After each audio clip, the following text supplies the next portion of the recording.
Hello everyone, नमस्कार। Welcome to Monk tutorial. दोस्तों, आज के इस वीडियो लेक्चर में हम जानेंगे प्रत्यक्ष भोसला शासन भाग 2। इससे पहले वाले लेक्चर में हम लोगों ने बिंबाजी भोसले के बारे में जाना था, उनका शासनकाल कैसा था, कैसे छत्तीसगढ़ पर वो आए और शासन किए, ये सब चीज़ के बारे में जाने थे। आज बेसिकली हम लोग जानेंगे कि उनका जमींदारियों के साथ संबंध किस प्रकार से था और बिंबाजी भोसले ने कहाँ कहाँ युद्ध किया, कौन सी जमींदारी को जब्त की, कहाँ जुर्माना लगाया, कहाँ से कितनी टकुली वसूली जाती थी। तो कुल मिलाकर उनके शासनकाल को देखने का प्रयास करेंगे। साथ ही बिंबाजी भोसले की जब मृत्यु होगी उसके पश्चात जो घटनाएं रतनपुर में घटेंगी, नागपुर में घटेंगी, वो कैसे कैसे होंगी, बिंबाजी भोसले द्वारा कौन कौन से निर्माण कार्य और जीर्णोद्धार के कार्य कराए जाएंगे, और उसके पश्चात जो परवर्ती शासक रहेंगे, खासकर उनकी पत्नी जो आनंदीबाई रहेंगी, उनके शासनकाल में क्या क्या घटनाएं होंगी, उसको समझने का प्रयास करेंगे। तो चलिए शासन की शुरुआत करते हैं बिना किसी विलंब के। सबसे पहले बेसिक इंट्रो आपको मैं बता दूं। जो पहला हम लोग मराठा शासन के बारे में एक बेसिक इंट्रो देखे थे वो पार्ट 1 में था।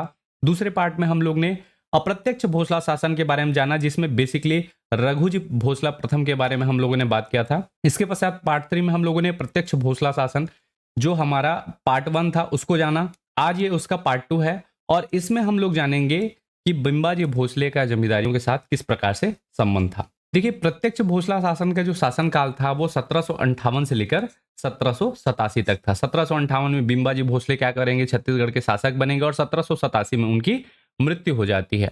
ठीक है, तो ये जो शासनकाल रहता है इसी को कहा जाता है प्रत्यक्ष भोसला शासन। देखिए, इसमें हम लोग स्टार्ट करते हैं बिंबाजी भोसले से। बिंबाजी भोसले जब आते हैं तो छत्तीसगढ़ की कुछ स्थिति इस प्रकार से रहती है। जो येलो कलर में आपको दिखाई दे रहा है, ये वाला कलर किसके अधीन रहता है, तो कलचुरियों के अधीन। याद रखिएगा, अंतिम कलचुरी शासक आपके मोहन सिंह की जब मृत्यु होती है, रतनपुर के कलचुरी शासक मोहन सिंह की मृत्यु, उसके पश्चात कौन आते हैं, बिंबाजी भोसले आते हैं। तो ये जो पीले कलर में आपको दिख रहा है यही था कलचुरी, रतनपुर के कलचुरी और रायपुर के कलचुरी, उनका शासनकाल। और ये बाकी जो थे ये अलग अलग रियासतें थी या जमींदारियां थी। जब बिंबाजी भोसले आएंगे तो धीरे धीरे क्या करेंगे, साम्राज्य विस्तार करेंगे और छत्तीसगढ़ के अलग अलग जमींदारियों पर क्या करेंगे, आक्रमण करेंगे। और आक्रमण करेंगे, उनको अपने अधीन बस करेंगे, उन पर शासन नहीं करेंगे। अर्थात वहां से वो क्या वसूलेंगे, टकुली वसूलेंगे। जिसमें सबसे पहला आक्रमण होता है कहाँ, खैरागढ़ के ऊपर, उसके बाद धमधा के ऊपर। ठीक है, धमधा और खैरागढ़ के बाद हम लोग अगर देखें तो कोरबा में आक्रमण करेंगे, सरगुजा में आक्रमण करेंगे और चांग बखार में आक्रमण करेंगे। इसके पश्चात आक्रमण का दौर नीचे की ओर बढ़ाएंगे, कांकेर पर आक्रमण करेंगे और साथ ही बस्तर के ऊपर आक्रमण करेंगे। बस्तर में नीलूपंथ के द्वारा भी आक्रमण होता है। तो धीरे धीरे ये चीजें हम लोग समझते जाएंगे। जब बस्तर वाला आक्रमण है, इसको मैं ऑलरेडी बता चुका हूं, काकतीय में दलपत देव के समय। तो बिंबाजी भोसले का जमींदारियों से कैसा संबंध था, इसको समझने का प्रयास करते हैं। सबसे पहले बात करते हैं कहाँ, खैरागढ़ के ऊपर। जो खैरागढ़ है, इस पर बिंबाजी ने 2 बार आक्रमण किया था। सबसे पहले आक्रमण हुआ था 1768 में। 1768 में खैरागढ़ पर आक्रमण किया। ठीक है, और आक्रमण करने के पश्चात उनको टकुली देने के लिए क्या कर लिया, विवश कर लिया। उसके बाद वहां से टकुली आना प्रारंभ हो गया।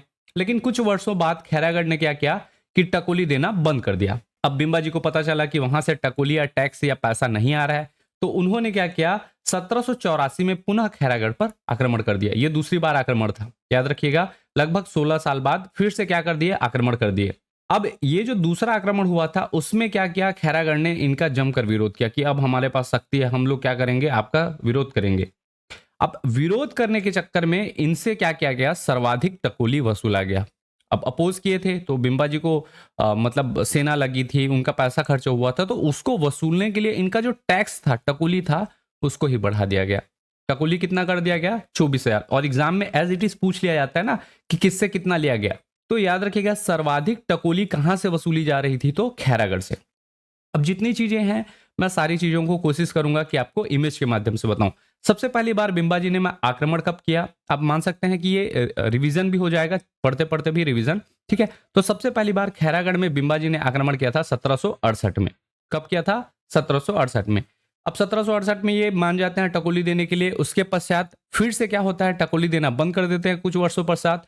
तो पुनः आक्रमण करेंगे कब, 1784 में। 1784 में खैरागढ़ पर बिंबाजी फिर से आक्रमण कर देते हैं।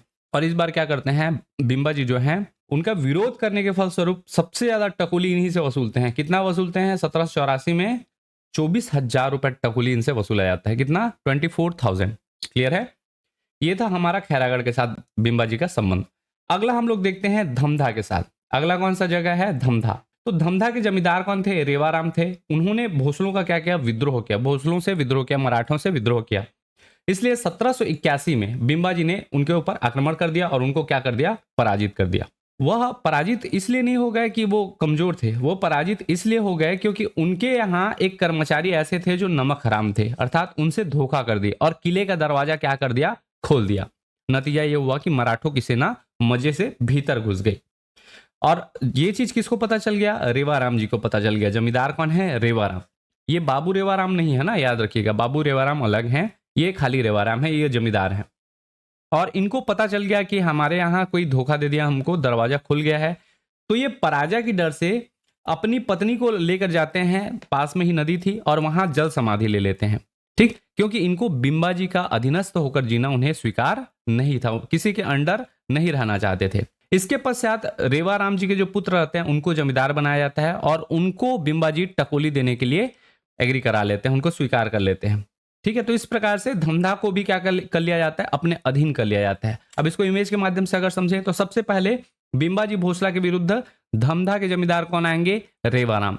उन्होंने क्या किया, विद्रोह किया। 1781 में बिंबाजी धमधा पर क्या करते हैं, आक्रमण करते हैं और रेवाराम को पराजित कर देते हैं। लेकिन ये पराजित ऐसे नहीं होते ना, यहाँ पे आपको स्टोरी में बताया था कि उनके बीच में एक मोल था, ठीक है, एक धोखेबाज आदमी था, नमक हराम आदमी था। तो धमधा के जमींदार रेवाराम पराजित इसलिए हो गया क्योंकि उसी के एक कर्मचारी ने नमक हरामी की और किले का दरवाजा रात में क्या कर दिया, खोल दिया। और यही नतीजा हुआ कि मराठों की सेना क्या हो गई, भीतर घुस गई।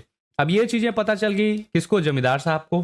तो जमींदार जी ने क्या किया, रेवाराम जी ने अपनी पत्नी को लेकर क्या किया, जल समाधि धारण कर लिया, क्योंकि उनको बिंबाजी के अधीन होकर जीना स्वीकार नहीं था। इसलिए जल समाधि कौन लेंगे, जमींदार रेवाराम और उनकी पत्नी। लेकिन ये दोनों तो ले लिए, इनके पुत्र भी बचे हुए हैं। ठीक, तो बिंबाजी क्या करते हैं, ये बोलते हैं कि आपका पुत्र अब जमींदार बनेगा। और उनको वो जमींदार चूंकि अब ऑफिशियली बन चुके हैं तो उनको क्या किया जाता है, टकोली देने के लिए मना लिया जाता है। और इस प्रकार से आपका धमधा भी जो है वो मराठों के अधीन हो जाता है, बिंबाजी के अधीन हो जाता है और उनको वार्षिक टकोली देना प्रारंभ कर देता है। यहां तक चीजें क्लियर हैं। अब अगली जमींदारी हम लोग जाते हैं कोरबा। कोरबा जमींदारी में याद रखिएगा, कोरबा के जो जमींदार थे उनका नाम था फतेह सिंह। ठीक है, फतेह सिंह ने भोसलों का विरोध किया। रीजन क्या था, जितने भी आपको अभी जमींदार देख रहे हैं ये सभी जमींदार किसके प्रति वफादार थे, तो कलचुरियों के प्रति वफादार थे। चाहे वो मोहन सिंह हो, उससे पहले रघुनाथ सिंह, सिरदार सिंह, जितने भी कलचुरी शासक थे उनके प्रति ये जमींदार वफादार थे।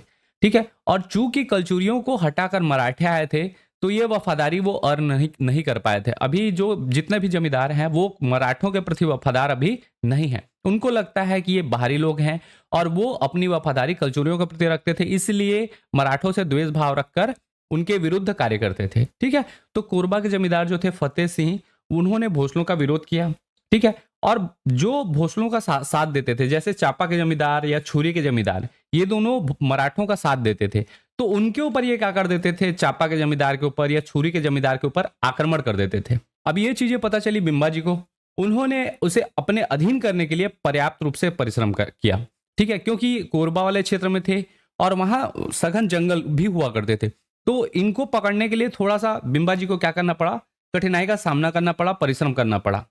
एक बार बिंबाजी ने टकोली न पटाने के कारण कोरबा की जो जमींदारी थी उसको भी जब्त कर ली थी। जो जमींदार थे फतेह सिंह, उसको हटा दिया गया था और कोरबा की जो जमींदारी है उसको जब्त कर ली गई।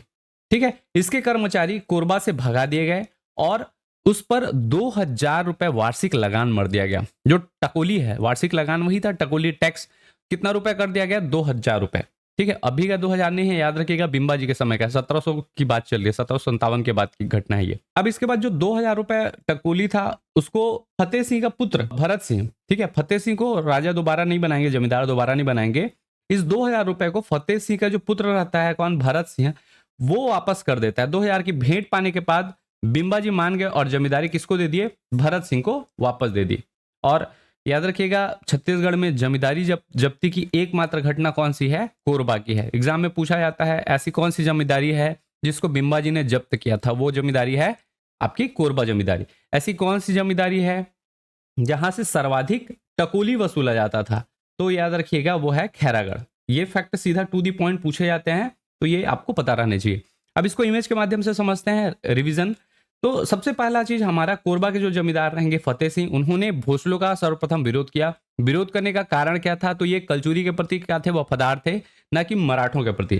ठीक है। और जो मराठों की सहायता करते थे, जैसे आपके चांपा के जमींदार या छुरी के जमींदार, उनके ऊपर फतेह सिंह आक्रमण कर देते थे। उनको लगता था कि ये धोखेबाज हैं, हमारे मुख्य राजा तो कलचुरी हुआ करते थे, उनके साथ ये धोखा किए, और जो बाहर से आए हुए थे उनका सपोर्ट कर रहे हैं। ये सोचकर फतेह सिंह क्या करते थे? चांपा के जमींदार या छुरी के जमींदार के ऊपर आक्रमण कर देते थे। अब जमींदार जो फतेह सिंह थे, उनको पकड़ने के लिए जो बिंबाजी भोसले थे, उन्होंने अपने जितने भी अधीनस्थ थे उनको ऑर्डर दे दिया था, साफ ऑर्डर, कि उसको पकड़ के लाओ, कैसे भी करो उसको पकड़ो, वो बहुत उत्पात मचा रहे हैं। ठीक है। अब इसके बाद धीरे से एक समय आता है जब बिंबाजी ने क्या किया, टकोली न पटाने के कारण कोरबा की जो जमींदारी है उसको भी जब्त कर ली, उसको सीज कर लिया। वहां के जो जमींदार रहते हैं फतेह सिंह, वो वृद्ध हो चुके रहते हैं, उनको उठा लिया जाता है। तो यहाँ पे एक हमको फैक्ट मिलता है कि जमींदारी जब्ती की जो एकमात्र घटना है वो कहाँ हुई थी? कोरबा में हुई थी। ठीक है। आप बैकग्राउंड में देख पाएंगे तो कोरबा की जो जमींदारी है वो जब्ती की घटना आपको देखने को मिलती है। साथ ही जब जमींदारी जब्ती होती है तो उसके जो कर्मचारी रहते हैं उसको भी निकाल दिया जाता है, वहां से निष्कासित कर दिया जाता है, भगा दिया जाता है, और 2000 रुपए वार्षिक लगान उनके ऊपर, कोरबा की जनता के ऊपर मर दिया जाता है। अब ये जो 2000 रुपए है ये कौन देंगे? तो ये देंगे फतेह सिंह के बेटे भरत सिंह। ठीक है। भरत सिंह आएंगे और 2000 रुपए किसको देने जाएंगे? बिंबाजी भोसले को। बिंबाजी को 2000 जब मिलते हैं तो बिंबाजी मान जाते हैं और जमींदारी भरत सिंह को क्या कर देते हैं? वापस दे देते हैं। तो इस प्रकार से हमारे कोरबा के साथ उनका संबंध था। अब हम लोग चलते हैं कोरबा के बाद अगली जमींदारी जो है वो है सरगुजा जमींदारी। सरगुजा जमींदारी में क्या होता है? तो सबसे पहले 1758 में शिव सिंह सरगुजा रियासत के राजा बनते हैं। शिव सिंह थोड़े अल्पायु रहते हैं, याद रखिएगा, ज्यादा बड़े नहीं रहते, छोटी आयु के रहते हैं, और वो सरगुजा रियासत के राजा बनते हैं। और इसी अवसर पर मराठों का प्रथम बार सरगुजा के ऊपर आक्रमण होता है। 1758 में पहली बार सरगुजा के ऊपर कब आक्रमण हुआ था? तो 1758 में मराठों का आक्रमण हुआ था। ठीक है। शिव सिंह ने मराठों की अधीनता स्वीकार कर ली और वार्षिक टकोली जो है वो देने लगे, क्योंकि वो छोटे थे उम्र में और साथ ही वो युद्ध की कला कौशल नहीं जानते थे। इसलिए शिव सिंह ने क्या किया? मराठों की अधीनता स्वीकार कर ली, बोले कि भैया इतना टैक्स है, ठीक है दे देंगे, कोई दिक्कत नहीं है। अब इसके बाद क्या हुआ? 1758 के बाद धीरे धीरे धीरे धीरे शासनकाल चलता रहा और एक समय पश्चात शिव सिंह की क्या हो जाती है? मृत्यु हो जाती है। शिव सिंह रोग के कारण मर जाते हैं। अब इसके बाद इनके पुत्र बनते हैं। 1780 में इनके पुत्र शासक बनेंगे, और जब वो शासक बनते हैं तो वो टकोली देना बंद कर देते हैं। अब बिंबाजी को पता चलता है 1780 में कि टकोली आना बंद हो गया है, इसलिए अपने एक भरोसेमंद आदमी महिपत राव को आक्रमण करने के लिए भेज देते हैं। 1781 में महिपत राव के नेतृत्व में पुनः सरगुजा पर आक्रमण हो जाता है। और ध्यान रखिएगा, ये वही महिपत राव हैं जो भविष्य में आपके छत्तीसगढ़ के प्रथम सूबेदार भी बनेंगे। ठीक है। तो याद रखिएगा, छत्तीसगढ़ के सूबेदार बनने से पहले आपके महिपत राव जो है वो सरगुजा विजय अभियान में भी भाग लिए रहते हैं, बिंबाजी का सहयोग किए रहते हैं। तो महिपत राव के नेतृत्व में 1781 में आक्रमण करेंगे।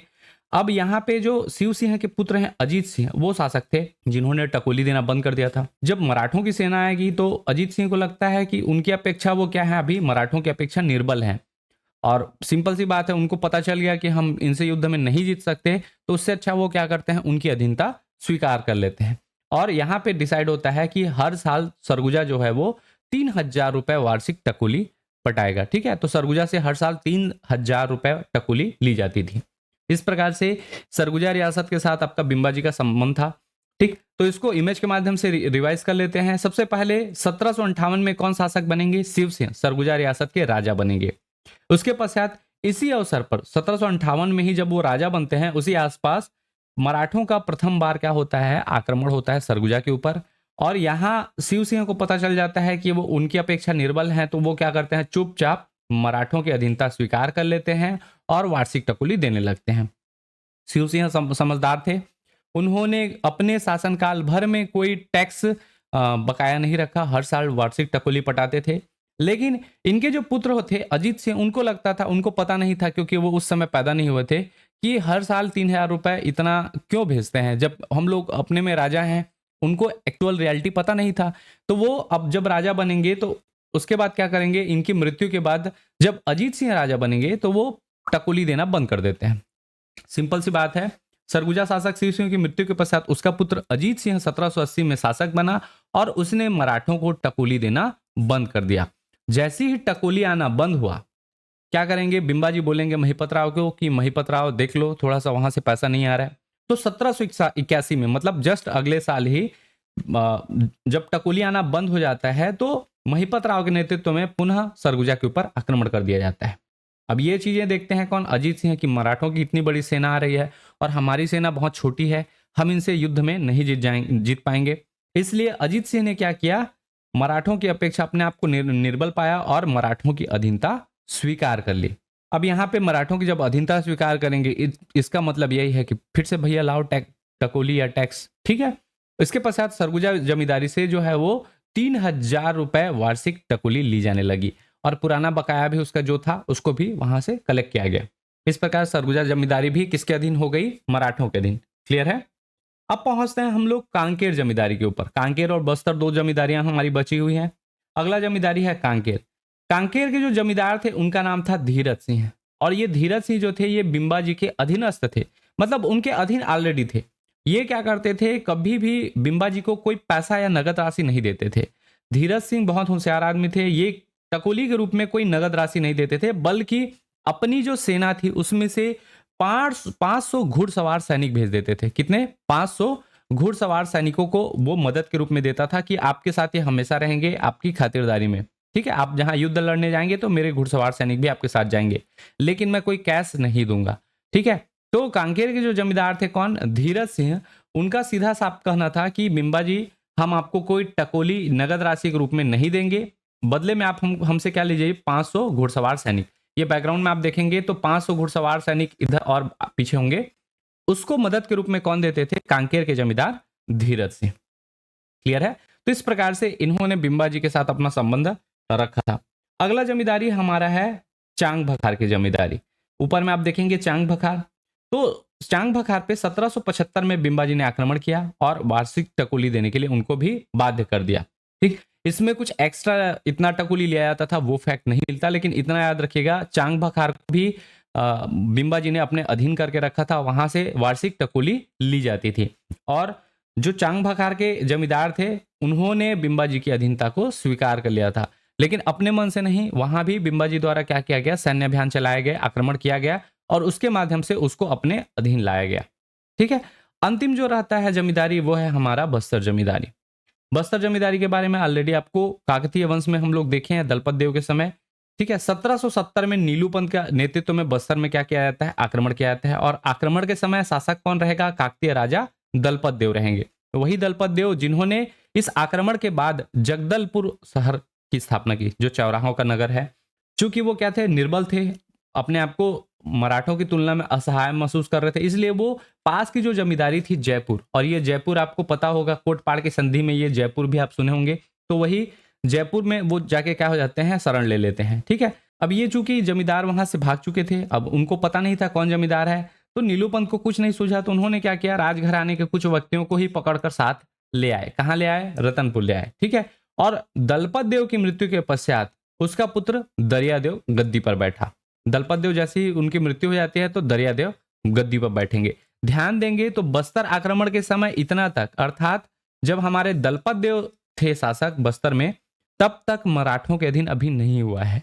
रीजन, क्योंकि दलपत देव भाग गए थे और जो भी राजघराने के व्यक्ति रहेंगे उनका उतना वो नहीं है कि वो टैक्स के लिए राजी करवा पाए।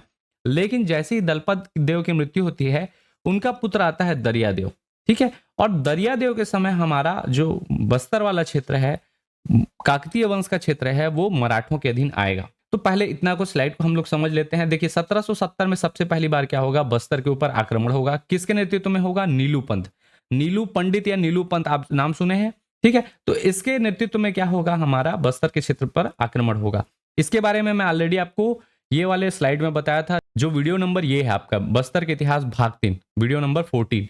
इस वीडियो में आप चाहेंगे तो आपको मिल जाएगा ये फैक्ट जो मैं अभी बता रहा हूं, ठीक है। 1770 में भोसला सेनापति नीलूपंत का आक्रमण हुआ, जो असफल रहा, जिसके परिणाम स्वरूप इन्होंने राजधानी परिवर्तन का निर्णय लिया और राजधानी को बस्तर से कहां लेकर चले जाते हैं, जगदलपुर। कौन लेकर जाएंगे, दलपत देव। क्लियर है। नीलूपंत के आक्रमण के समय ये हमारे कौन है, बस्तर के काकतीय वंश के शासक दलपत देव।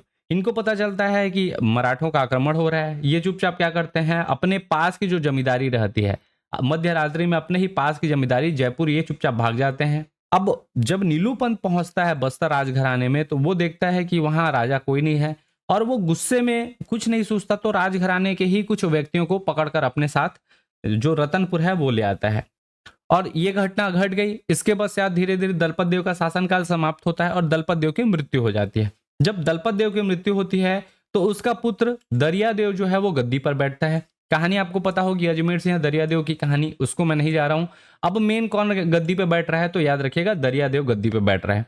और गद्दी बैठने के लिए भी यहाँ पे जो अजमेर सिंह है और दरियादेव के बीच संघर्ष हुआ था, हलवा विद्रोह हुआ था। ठीक है, तो ये जो उत्तराधिकार का संघर्ष है उसके बीच में हमारे बाहरी लोग भी आ जाते हैं और उसके चक्कर में हमारा कोटपाड़ का संधि होता है। आपको पता होगा कोटपाड़ की संधि 6 अप्रैल 1778 को। ये किनके किनके बीच हुआ था, तो याद रखिएगा जो कोटपाड़ की संधि है ये दरियादेव, जयपुर नरेश विक्रमदेव और मराठा प्रतिनिधि जो रहते हैं त्रयंबक अवीराव, इन तीनों के बीच हुआ था। इस कोटपाड़ संधि में क्या डिसाइड किया गया था कि दरियादेव जो है ये कोटपाड़ का परगना किसको देंगे, जयपुर नरेश विक्रमदेव को देंगे। और इस कोटपाड़ परगने में क्या क्या था, तो याद रखिएगा कोटपाड़, चूड़चूड़ा, पोड़ागर, उमरकोट और रायगढ़ा, ये 5 अलग अलग गांव थे। इसको देना था किसको, विक्रमदेव को। साथ ही दरियादेव मराठों को क्या देने वाले थे, मराठा प्रतिनिधि त्रयंबक अवीर राव से सेना के बदले में इनसे डील हुआ था तो इनको मिलता 59,000 रुपए वार्षिक टकोली। याद रखिएगा अभी तक सर्वाधिक था आपका खैरागढ़ का 24,000। अब सबसे ज्यादा टकोली कहां से मिल रहा है, तो 59,000 रुपए वार्षिक टकोली मिल रहा है बस्तर से। ठीक है, तो सर्वाधिक टकोली मिल रहा था तो इन्होंने इतना मदद किया था बिंबाजी के मराठा प्रतिनिधि त्रयंबक अवीरा। तब भी बिंबाजी ही शासक थे, कहां पे, रतनपुर पे। और ये कोटपाड़ के संधि के बाद याद रखिएगा इसी संधि के तहत हमारा जो बस्तर है वो छत्तीसगढ़ का अंग बनता है। ठीक है, 1778 के बाद बस्तर इनडायरेक्टली रूप से छत्तीसगढ़ का अंग बन चुका है क्योंकि यहाँ के जो शासक हैं वो किसके अधीन है, बिंबाजी भोसले के अधीन है। और इस कारण से हम ये बोल सकते हैं कि बस्तर जो क्षेत्र था या काकतीय जो शासक थे वो मराठों के अधीन आ चुके हैं। ये चीजें क्लियर है। अब इस कोटपाड़ संधि में कौन कौन व्यक्ति थे, तो याद रखिएगा हमारे मुख्य व्यक्ति रहेंगे दरियादेव, जयपुर नरेश विक्रमदेव, बिंबाजी भोसले के मराठा प्रतिनिधि त्रयंबक अवीर राव और एक ब्रिटिश अधिकारी रहेंगे जिनका नाम रहेगा जॉनसन। ये 4 व्यक्तियों के मध्य होता है कौन सा संधि, कोटपाड़ की संधि। स्टार्टिंग में आपको जो स्लाइड दिखाया था उस स्लाइड को मैं अगर मैं बताऊं तो हम लोग यहां थे जब बिंबाजी आए थे अर्थात 1758 में। और जब बिंबाजी का शासनकाल समाप्त होता है, बिंबाजी की जब मृत्यु होती है 1787 में, तब तक बिंबाजी ने शासन को इस तरह से फैला दिया था। ये इनडायरेक्ट रूप से अधीन था, यहाँ शासक थे लेकिन ये इनडायरेक्ट रूप से अधीन था। और बाकी जितने भी दिख रहे हैं आपको गाढ़े कलर में हरे वाले, वो भी इनडायरेक्ट रूप से क्या थे, मराठों के अधीन थे। ठीक है, तो इस प्रकार से पूरे छत्तीसगढ़ भर पर आपका साम्राज्य का विस्तार किसने किया था, बिंबाजी भोसले ने। यहां तक चीजें क्लियर हैं क्या। अब आप लोगों के लिए एक जरूरी सूचना, अब उमंग ट्यूटोरियल सिर्फ यूट्यूब तक सीमित नहीं रहा, हम आपके लिए लेकर आए हैं उमंग ट्यूटोरियल्स मोबाइल ऐप जो अब प्ले स्टोर पर भी क्या है, उपलब्ध है। ये ऐप का कुछ इंटरफेस है, कुछ इस प्रकार से आपका दिखेगा। अगर इसमें देखें तो आपको क्या क्या चीजें मिलेंगी, अभी वर्तमान में free classes, syllabus, paid e books and notes, free E book और फ्री PYQs, और धीरे धीरे सारी चीजें आपको और अपडेटेड मिलेंगी। ऐप डाउनलोड करने के लिए आप चाहें तो प्ले स्टोर पे जाकर उमंग ट्यूटोरियल सर्च कर सकते हैं, या फिर ये स्क्रीनशॉट लेकर ये बारकोड भी स्कैन करेंगे तो आपको सीधा ऐप का डायरेक्ट डाउनलोड लिंक मिल जाएगा। ठीक है, और जो मेहनत नहीं करना चाहते, ऐप का डाउनलोड लिंक नीचे डिस्क्रिप्शन में भी अवेलेबल है। चलिए अब हमारे फिर से मुद्दे पर आते हैं, बिंबाजी द्वारा किए गए निर्माण कार्य एवं जीर्णोद्धार। देखिए बिंबाजी जो हैं अपने शासनकाल के दौरान लगभग मुख्य रूप से 6 निर्माण किए थे और एक जीर्णोद्धार किए थे। ठीक है, निर्माण कितने किए थे, 6 किए थे और जीर्णोद्धार 1 किया था। कौन कौन से, थोड़ा सा उसको जान लेते हैं। सबसे पहला चीज, रतनपुर का जो किला था उनको लगता था कि ये अनसेफ है। ठीक है, वो नॉर्मल किला दीवार बनाया गया था लेकिन दीवार के किनारे किनारे कोई खाइयां नहीं थी। तो बिंबाजी को लगा कि रतनपुर किले के चारों ओर खाइयां खुदवाई जाए जिससे क्या रहे, किला सुरक्षित रहे। तो ये काम उन्होंने सर्वप्रथम किया, किले के चारों ओर क्या खुदवाएंगे, खाई। उसके बाद रतनपुर के राम टेकरी पहाड़ी पर राम मंदिर का इन्होंने क्या क्या कराया, निर्माण कराया। कहां पर, राम टेकरी पहाड़ी पर राम मंदिर का निर्माण। इसके बाद रतनपुर किले में एक और दरवाजा बनवाया जिसका नाम क्या रखा, सेमर दरवाजा। सेमर दरवाजा किसने बनवाया था, बिंबाजी भोसले ने। इसके बाद रतनपुर में खंडोबा मंदिर का निर्माण कराया। कौन सा मंदिर, खंडोबा। याद रखिएगा इसको एक और नाम से जाना जाता है, श्री मल्हारी मार्तंड खंडोबा मंदिर, इस नाम से भी जाना जाता है। इसके अलावा बिंबा जी की जो सेना थी उसमें बहुत ज्यादा मुसलमान हुआ करते थे, इसलिए रतनपुर में मुसलमानों के लिए मस्जिद भी किसने बनवाया था? बिंबा जी ने। इससे यह पता चलता है कि बिंबा जी धार्मिक रूप से सहिष्णु थे, अर्थात मुस्लिमों के लिए भी उनका समान रिस्पेक्ट था। इसके अलावा रायपुर के दूधाधारी मंदिर का जीर्णोद्धार कराया तथा रायपुर में महाराज तालाब खुदवाया। कौन सा मंदिर? दूधाधारी मंदिर का क्या कराया था? जीर्णोद्धार, ठीक है, और महाराज तालाब खुदवाया। तो ये एक जीर्णोद्धार हो गया और बाकी 6 आपके क्या है? निर्माण कार्य। इसमें जो दूधाधारी मंदिर है इसका मैं आपको पहले भी बताया हूँ, आपके जो रायपुर के कलचुरी वाले वीडियो है उसमें मैं इसके बारे में डिस्कस किया था। इसमें याद रखिएगा 17वीं शताब्दी में बालभद्र दास या बलभद्र दास ने रायपुर में दूधाधारी मठ और मंदिर का निर्माण कराया था। और इस समय यहाँ के शासक कौन थे? कलचुरी शासक जैत सिंह थे। रायपुर के कलचुरी शासक कौन थे? जैत सिंह। जितनी चीजें हम लोग देखे उसको हम लोग अब स्लाइड्स में देखते हैं इमेज के माध्यम से। तो सबसे पहले रतनपुर का जो ये किला है, इस किले के चारों ओर क्या खुदवाएंगे? खाइयां खुदवाएंगे, ठीक है, बड़े बड़े गड्ढे खुदवाएंगे जिसमें पानी भरा जाता था, जिसमें मगर रखे जाते थे ताकि कोई पानी को पार करके किला को भेद ना सके, ठीक है, जिससे किला क्या रहे? सुरक्षित रहे। इसके अलावा रतनपुर के राम टेकरी जो मंदिर है, ठीक है, राम टेकरी मंदिर का भी निर्माण किसने कराया था? बिंबाजी भोसले ने। जब वो निर्माण कार्य कराए थे तो ये वाला पोर्शन आपका नहीं था, सिर्फ मंदिर इतना ही बनवाए थे। जब बिंबाजी भोसले की मृत्यु हो जाती है तो उनकी पत्नी आनंदीबाई द्वारा उनका एक मूर्ति बनाकर मंदिर के सामने स्थापित किया जाता है, तब जाकर ये हमारा मंदिर बनता है। तो मेन मंदिर इसको बनवाया था किसने? बिंबाजी ने। और इसको बनवाया है किसने? आनंदीबाई ने। ये आनंदीबाई का है, ये चीज क्लियर रखिएगा, ठीक है। दो अलग अलग मंदिर देखेंगे, इसका मतलब ये नहीं कि पूरा उन्होंने बनवाया था। सबसे पहले ये आपका इतना ही पोर्शन जो है वो किसने बनाया था? बिंबाजी भोसले ने। और ये बनाया है आनंदीबाई के द्वारा। इसके अलावा रतनपुर का जो किला था उस किले के अंदर एक और दरवाजा बनवाते हैं और जिसका नाम क्या रखा जाता है? सेमर दरवाजा। रतनपुर किला जो हाथी किला, गज किला था कलचुरियों का, उसमें कौन सा दरवाजा बनाएंगे? सेमर दरवाजा। एक नया दरवाजा और उसमें बनवा देंगे जिसका नाम क्या रखेंगे? सेमर दरवाजा। और रतनपुर में ही याद रखिएगा खंडोबा मंदिर का भी निर्माण कराएंगे। खंडोबा मंदिर बेसिकली किसका? मराठी मंदिर है, ठीक है। इसका पूरा नाम क्या है? श्री मल्हारी मार्तंड खंडोबा मंदिर, ठीक है, रतनपुर। इसका भी निर्माण किसने कराया है? तो आपके बिंबाजी भोसले जी के द्वारा कराया गया है। अपनी सेना में मुसलमानों की अधिकता होने के कारण बिंबाजी ने रतनपुर में मुसलमानों के लिए मस्जिद बनाया और इस मस्जिद का नाम वर्तमान में क्या है? मूसा शहीद मस्जिद। जूना शहर रतनपुर, जूना शहर आप भी जानते हैं रतनपुर का ही एक पार्ट है, ठीक है, जो राज सिंह ने बसाया था। तो मूसा शहीद मस्जिद जो है जूना शहर कहाँ? रतनपुर में। इसको भी किसने बनवाया था? बिंबाजी ने। इसके अलावा 17वीं शताब्दी में जो बालभद्र दास जो हैं उन्होंने दूधाधारी मठ जो बनाया था, उस दूधाधारी मठ या मंदिर का जीर्णोद्धार भी कौन कराएंगे? रिनोवेशन कौन कराएंगे? तो बिंबाजी कराएंगे। ये जैत सिंह के शासनकाल में इस मंदिर का निर्माण किया गया था। किसके द्वारा किया गया था? बालभद्र दास या बलभद्र दास के द्वारा, ठीक, महंत बालभद्र दास। और अंतिम और सबसे इंपॉर्टेंट है रायपुर के महाराज तालाब, इसको खुदवाएंगे। रायपुर का जो महाराज तालाब है इसको कौन खुदवाते हैं? बिंबाजी। इसी महाराज तालाब को और अलग अलग नामों से जाना जाता है, आप लोग जानते होंगे। एक है महाराज तालाब, इसके अलावा बूढ़ा तालाब या फिर विवेकानंद सरोवर के नाम से भी जाना जाता है, ठीक है। तो इसको खुदवाने का श्रेय किसको जाता है? बिंबाजी भोसले को जाता है। क्लियर है? अब देखिए ये इतना चीज आपका बिंबाजी का निर्माण कार्य और जीर्णोद्धार था। अब थोड़ा सा हम लोग मेन हिस्ट्री में फिर से आ जाते हैं। जो बिंबाजी थे उनके बड़े भाई थे, उनका नाम था मुधोजी, उनके सगे बड़े भाई, याद होगा, जो नागपुर के राजा बने जानको जी की मृत्यु के पश्चात। तो बिंबाजी के बड़े भाई मुधोजी के 3 पुत्र थे। एक का नाम था रघुजी, एक का नाम था चिमड़ा जी और सबसे छोटे का नाम था व्यंको जी। 3 बेटे थे उनके, कौन कौन से? रघुजी द्वितीय, चिमड़ा जी और व्यंको जी। जो सबसे बड़े पुत्र थे उनका नाम था रघुजी द्वितीय। मुधोजी के सबसे बड़े पुत्र का नाम क्या था? रघुजी द्वितीय। तो जब 1788 में मुधोजी की मृत्यु होती है, कब? 1788 में मुधोजी की जब मृत्यु होती है तो नागपुर के शासक कौन बनेंगे? रघुजी द्वितीय, अर्थात मुधोजी के जो सबसे बड़े पुत्र हैं, ठीक है। इसके अलावा उनके और 2 पुत्र थे, चिमड़ा जी और व्यंको जी। चिमड़ा जी मंझले पुत्र थे और व्यंको जी सबसे छोटे पुत्र। अब इधर देखिए मुधोजी के जो छोटे भाई थे उनका नाम था बिंबाजी। बिंबाजी की कोई संतान नहीं थी और उनके सबसे प्रिय भतीजे थे चिमड़ा जी, जो मंझले वाले थे वो चिमड़ा जी थे। तो बिंबाजी ने क्या किया? अपनी संतान नहीं होने कारण अपने प्रिय भतीजे चिमड़ा जी को अपना उत्तराधिकारी मनोनीत किया। बिंबाजी की 3 पत्नियां थी, आनंदीबाई, रमाबाई, उमाबाई। तीनों से कोई संतान नहीं थी तो इसलिए उन्होंने अपने भतीजे को अपने बाद अपना शासक नियुक्त कर दिया कि ये मेरे बाद राजा ये बनेगा। अब यहाँ पे ये फैक्ट आप याद रखिएगा कि बिंबाजी के बड़े भाई मुधोजी के 3 पुत्र रघुजी, चिमड़ा जी और व्यंको जी, जिसमें से रघुजी तो नागपुर में थे।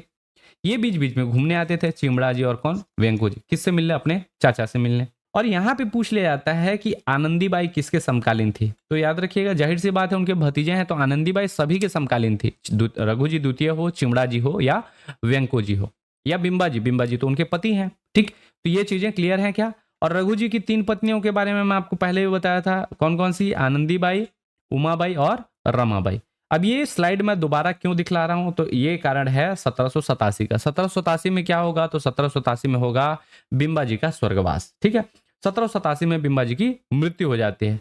जब मृत्यु होगी तो उस समय का ये दृश्य है, आनंदीबाई, उमाबाई और रमाबाई। सबसे ज्यादा उनसे जो स्नेह था वो तीनों ही करती थी, लेकिन जो पति वियोग में जो सती हुई वो कौन थी, उमाबाई। उमाबाई क्या करते हैं, बिंबा जी भोसले की चिता के साथ ही वो क्या हो जाते हैं, सती हो जाते हैं। ठीक है, आप याद रखिएगा, इसको याद करने का सिंपल बता रहा हूं, उमा माता सती का पहला वाला रूप था। ठीक है, वो ही सती होती हैं। आपको पता होगा माता सती, दक्ष प्रजापति, ये वाला कहानी, तो उमा से याद रखिएगा सती होती हैं। दूसरा होता है, दूसरी जो पत्नी थी उनकी वो थी रमाबाई। वो पति के वियोग में कहा चली जाती हैं, वन चली जाते हैं। रमा को आप याद रख सकते हैं राम से, और राम कहाँ जाते हैं, वन जाते हैं। मैं चीजें आपको आसानी से समझ आए वैसा बता रहा हूँ। रमाबाई यानी कि रमा यानी कि राम, और राम कहाँ जाते हैं, वन जाते हैं। उमा माता पार्वती का नाम है, पार्वती माता सती का ही एक रूप है। अब इसके बाद जो तीसरी पत्नी थी वो थी आनंदीबाई। आनंदीबाई याद रखिएगा, आनंद किस में आता है, तो सत्ता में ही आनंद आता है, ऐसा मान के चलिए। तो आनंदीबाई क्या करेंगी, सत्ता की बागडोर को संभालेंगी। इनकी जो 3 पत्नियां थी, बार बार मैं तीनों पत्नियों का नाम इसलिए बता रहा हूं ताकि आपको पता रहे। उमाबाई क्या क्या करेंगी, सती होंगी। रमाबाई पति के वियोग में वन में चली जाएंगी, और आनंदीबाई सत्ता की बागडोर को संभालेंगी। अब ये तीनों रानियां हो गई। चूंकि बिंबाजी भोसले की मृत्यु हो चुकी है और उन्होंने अपने मृत्यु से पूर्व ही क्या किया था, चिमणा जी को अपना उत्तराधिकारी मनोनीत किया था, अतः चिमणा जी अब क्या बनेंगे, छत्तीसगढ़ राज्य के शासक बनेंगे। ठीक है, अब ये घटना जो है वो 1787 के बाद चल रही है ये, लेकिन बिंबा जी के साथ ही इसको लिंक करके आपको याद रखना है। जो सूबा शासन है उसको लगाएंगे अगले वीडियो में। ठीक है, सूबा शासन का अध्ययन हम लोग अगले क्लास में करेंगे। तो जो चिमड़ा जी थे वो उत्तराधिकारी बन चुके थे, लेकिन छत्तीसगढ़ पर शासन करने के लिए वो छत्तीसगढ़ नहीं आते। ठीक है, शासक बनने के पश्चात भी जो चिमड़ा जी हैं वो छत्तीसगढ़ पर राज्य करने या शासन करने कभी नहीं आए। वे नागपुर में ही रहे तथा 1788 में उनकी रहस्यमय तरीके से मृत्यु हो गई। याद रखिएगा, 1787 में बिंबा जी की मृत्यु हुई है और 1788 में इनकी मृत्यु हो गई है। ये यंग थे, ऐसा नहीं कि वृद्ध थे। ठीक है, कहा जाता है कि इनके जो छोटे भाई थे, कौन, वेंको जी, उनके द्वारा इनकी हत्या कर दी गई थी रहस्यमय तरीके से, जहर दे दिया गया, गला घोंट दिया गया या जो भी है। ठीक है, तो ये बीमारी से नहीं मरे थे, इतना याद रखिएगा। जो चिमड़ा जी थे इनकी रहस्यमय तरीके से मृत्यु हो गई थी। किसने मारा ये अभी भी अज्ञात है। बाकी इतिहासकारों का मानना है कि वेंको जी के द्वारा चिमड़ा जी की हत्या की गई थी। वेंको जी के द्वारा ही क्यों, क्योंकि जब चिमड़ा जी की मृत्यु होती है तब शासक बनते हैं हमारे कौन, वेंको जी। ठीक है, तो चिमड़ा जी की मृत्यु के परिणाम स्वरूप जो रघु जी रहते हैं, रघु जी द्वितीय, उन्होंने क्या किया, अपने सबसे छोटे भाई वेंको जी को छत्तीसगढ़ राज्य का शासक बना दिया। अब छत्तीसगढ़ किसको मिल गया है, वेंको जी को मिल गया है। याद रखिएगा, जो चिमड़ा जी थे उनको सेना धुरंधर कहा करते थे, कौन, सेना धुरंधर कहते थे बिंबा जी, आगे बताऊंगा मैं। और वेंको जी को कहते थे धुरंधर। दोनों में कंफ्यूजन होता है। वेंको जी को बिंबा जी क्या बोलते थे, धुरंधर बोलते थे, और चिमड़ा जी को सेना धुरंधर। ये चीजें क्लियर है। चिमड़ा जी को बिंबा जी बोलते थे सेना धुरंधर और वेंको जी को धुरंधर। ठीक, तो सेना धुरंधर की हत्या हो चुकी है। अब धुरंधर बनेंगे हमारे कौन, छत्तीसगढ़ के शासक। जैसे ये छत्तीसगढ़ के शासक बनेंगे, इनका इंटरेस्ट जो था वो नागपुर पर था। जितने भी नागपुर के शासक आपको मैं स्टार्टिंग में भी बताया हूं, उनका मेन उद्देश्य कहाँ रहता था, फोकस रहता था कि हमको नागपुर का राजा बना है। अगर नागपुर के राजा बन गए तो सब जगह के राजा हम ही हैं। शासक बनने के पश्चात भी वेंको जी छत्तीसगढ़ राज्य पर शासन करने नहीं आए, वे नागपुर में ही रहे। तब रघु जी द्वितीय ने यशवंत कालू को रतनपुर का अधिकारी नियुक्त कर दिया और रतनपुर जाने का निर्देश दिया। किसको, यशवंत कालू, ये नया नाम आपको सुनने को मिलेगा। इसको कौन नियुक्त किए हैं, रघु जी द्वितीय, जो नागपुर के शासक हैं, कि जाओ वहां का कामकाज देखो। अब ये घटना नागपुर की चल रही थी। अब हम लोग घटना आते हैं हमारी आनंदीबाई के ऊपर फोकस करते हैं। ये अब हम लोग पहुंच चुके हैं रतनपुर। रतनपुर में बैठी हैं आनंदीबाई। इनको पता चलता है कि यशवंत कालू नाम से कोई व्यक्ति है जिसको रघु जी द्वितीय यहाँ अधिकारी बनाकर भेज रहे हैं। फिर मेरा राजपाट क्या होगा, मैं जो सब मेरा ऑर्डर मानते हैं वो कैसा होगा। इस वो में सोच में आनंदीबाई रहती हैं और रतनपुर में आनंदीबाई यह प्रयत्न शुरू कर देती हैं कि सब प्रकार से नागपुर के प्रभाव से अपने को मुक्त कर लें और पूर्ण रूप से स्वाधीनता के साथ छत्तीसगढ़ पर शासन करें। ये किसका टारगेट रहता है? आनंदीबाई का। अब उधर से नागपुर से हमारे यशवंत कालू आते हैं और उनके साथ दो मराठे सरदार रहते हैं। कौन कौन? भवानी शंकर और नथुजी भोसला। दो मराठा सरदार नथुजी भोसला और भवानी शंकर किसके साथ आते हैं? यशवंत कालू के साथ। और रतनपुर में जो रानी रहती हैं आनंदीबाई, उनसे इनका युद्ध छिड़ जाता है और यशवंत कालू और उनके मराठा सरदार जो हैं ये पराजित हो जाते हैं। इस प्रकार से आपके रघुजी द्वितीय वाला जो सीन है वो चला जाता है। वो जिसको अधिकारी बनाकर भेजे रहते हैं वो हार जाते हैं, वो वापस नागपुर चले जाते हैं। अब रघुजी को लगता है कि अब क्या किया जाए। उन्होंने वेंको जी को बताया, तो वेंको जी ने क्या किया, थोड़ा सा खुरापाती दिखाया और वेंको जी ने सबसे जो वफादार, रानी के प्रति वफादार कौन थे? महिपत राव। आपको याद होगा महिपत राव दिनकर, जो बिंबाजी के साथ बिंबाजी के लिए युद्ध लड़ने गए थे, दोबारा सरगुजा पर आक्रमण किए थे। ठीक, तो वेंको जी ने छत्तीसगढ़ सूबा को अपने अधीन लाने के लिए राजनीति के दांव खेले। उन्होंने महिपत राव दिनकर, जो आनंदीबाई का भी विश्वास पत्र था, उसे छत्तीसगढ़ का प्रथम सूबेदार बनाकर रतनपुर भेजा। अब चूंकि आनंदीबाई किसको जानती हैं? महिपत राव दिनकर को, और जानते हैं कि अच्छा आदमी है। ठीक है, इनसे इनका जो टर्म्स था वो खराब नहीं था, इनके पति के साथ भी काम किया हुआ व्यक्ति है, तो इनके साथ थोड़ा सा एक सॉफ्ट कॉर्नर रहता है कि चलो अच्छा है, अच्छा आदमी आया है। ठीक, अब महिपत राव को पहले से सूबेदार बनाकर भेजे हैं और वेंको जी ये बुद्धि देकर भेजे हैं कि कैसा भी करो रानी को लाइन में लेके आओ, वो हमारा बात माने। अब धीरे से महिपत राव जो दिनकर हैं वो साम दाम दंड भेद सबकी नीति अपनाते हैं और सबकी युक्ति अपनाकर जो रानी रहती हैं आनंदीबाई, उनको क्या करा देते हैं? वेंको जी के साथ समझौता, टर्म्स ऑफ गवर्नेंस आनंदीबाई का ही। ठीक है, और ये समझौता कौन कराते हैं? महिपत राव कराते हैं। किनसे समझौता होता है? तो आनंदीबाई का वेंको जी से समझौता होता है। अर्थात रानी आप ही रहेंगी, हम लोग काम काज बस देखेंगे, सब आपके नाम से होगा। अब यहाँ पे आनंदीबाई का जो ईगो था वो भी सेटिस्फाइड हो जाता है और उनको ये लगता है कि हाँ मैं ही रानी हूँ, ये लोग तो मेरे अंडर काम कर रहे हैं, और वो विरोध करना या बाकी जो दखल देना है वो कार्य बंद कर देती है। और ये निश्चय होता है कि जो महारानी रहेंगी वो रतनपुर का राज्य का सूबा, सारा राजकाज आनंदीबाई की सलाह से चलाया जाएगा और उसके सलाह को मानना बाध्य होगा। यहाँ पे रानी खुश हो जाती है। और इसमें थोड़ा सा अगर आप देखेंगे इस वाले जगह को, तो बैकग्राउंड को आपको मैं थोड़ा और क्लियर कर देता हूं। बैकग्राउंड में हमारे कौन रहेंगे? वेंको जी रहेंगे। अर्थात आनंदीबाई रानी तो बन गई, पर राज्य की जो बागडोर है वो वेंको जी के हाथों में ही रहा। वो अपना फेस रिवील नहीं कर रहे हैं, मेन रानी यही दिख रही है, लेकिन जितना भी डिसीजन है वो किसके द्वारा लिया जा रहा है? वेंको जी के द्वारा बैठकर लिया जा रहा है और उसको इंप्लीमेंट कर रहे हैं उसके सूबेदार। और इस समय अंतराल तक जितना भी शासन चल रहा था उसमें आनंदीबाई क्या थी? मुख्य रानी के रूप में चलाती रही। मेन आपके सूबेदार ही थे, लेकिन इनको बस ये था कि ये रानी है। ठीक है, फीलिंग बस ले रही थी, काम इनके हिसाब से हो नहीं रहा था।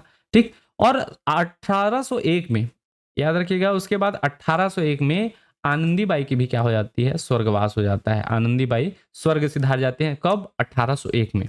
तो इसमें आनंदीबाई के बारे में एक चीज एग्जाम में कईयों बार पूछा गया है कि आनंदीबाई किसके समकालीन थी, तो याद रखिएगा आनंदीबाई जो थी वो रघुजी द्वितीय, चिमड़ाजी और वेंको जी, इन तीनों के समकालीन थी। यहां तक चीजें क्लियर हैं क्या? अब आनंदीबाई द्वारा किए गए कुछ जीर्णोद्धार कार्य हैं उसको भी समझ लेते हैं। आनंदीबाई ने कुछ कुछ निर्माण कार्य भी कराए और कुछ जीर्णोद्धार भी कराए। निर्माण कार्य में बेसिकली आपको हम लोग को देखने को मिलता है रतनपुर का जो रानी गांव है वहां का रानी तालाब। रानी तालाब किसने खुदवाया था? तो आनंदीबाई, रानी आनंदीबाई ने। क्लियर है? इसके अलावा रतनपुर के राम टेकरी राम मंदिर में के मूर्ति के सामने जो है एक छोटा सा मंदिर बनवाया और इस छोटे से मंदिर में याद रखिएगा बिंबा जी की काले पत्थर की मूर्ति दोनों हाथ जोड़े हुए स्तुति की मुद्रा में है। किसकी मूर्ति है? बिंबाजी भोसले की। काले पत्थर की मूर्ति है, दोनों हाथ जोड़े हुए स्तुति की मुद्रा में है। इसके अलावा रतनपुर किले के भीतर लक्ष्मी नारायण मंदिर का भी निर्माण कराएंगे। किसका निर्माण? लक्ष्मी नारायण मंदिर। और अंतिम है रतनपुर का मंगमेश्वर शिव मंदिर का निर्माण कराएंगे। ठीक है, रतनपुर का कौन सा मंदिर? मंगमेश्वर शिव मंदिर। अब इसको इमेज के माध्यम से अगर समझें तो सबसे पहले रतनपुर के रानी गांव में रानी तालाब खुदवाएंगे। कौन खुदवाएंगी? आनंदीबाई। ठीक है, वृद्ध हो चुके हैं। रतनपुर का रानी तालाब किसने खुदवाया था? तो आपके आनंदीबाई के द्वारा।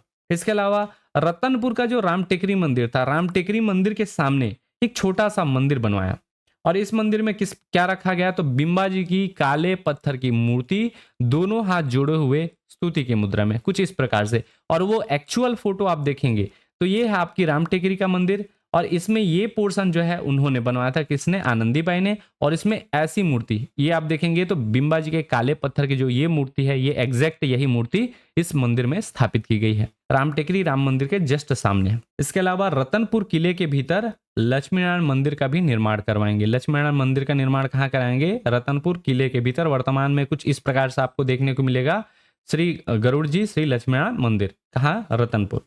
और अंतिम था रतनपुर का मंगमेश्वर शिव मंदिर। अंतिम कौन सा है, रतनपुर का मंगमेश्वर शिव मंदिर। इसका भी निर्माण कौन कराएंगी, आनंदीबाई कराएंगी। और 1801 में फिर इनकी मृत्यु हो जाती है। यहां तक कहानी क्लियर है क्या? ये हमारे कुछ सोशल साइट्स हैं जिसमें आप हमें फॉलो कर सकते हैं। और अगली क्लास में हम लोग, याद रखिएगा, अगली क्लास जो रहेगी उसमें हम लोग सूबा शासन के बारे में अध्ययन करेंगे। ये जो सूबा शासन है हमारा 1787 से 1818 तक रहेगा। कौन कौन से सूबेदार हुए, उनको याद करने का तरीका क्या रहेगा, कैसे इन चीज़ों को समझ सकते हैं, उन सारी चीज़ों को समझने का प्रयास करेंगे। आशा है कि ये सारी चीज़ें क्लियर हो गई होंगी। अगर वीडियो पसंद आता है तो प्लीज़ वीडियो को लाइक करें, चैनल पर आप नए हैं तो चैनल सब्सक्राइब करें। मिलते हैं बहुत जल्द अगली वीडियो में, तब तक के लिए जय हिंद, जय भारत, वंदे मातरम।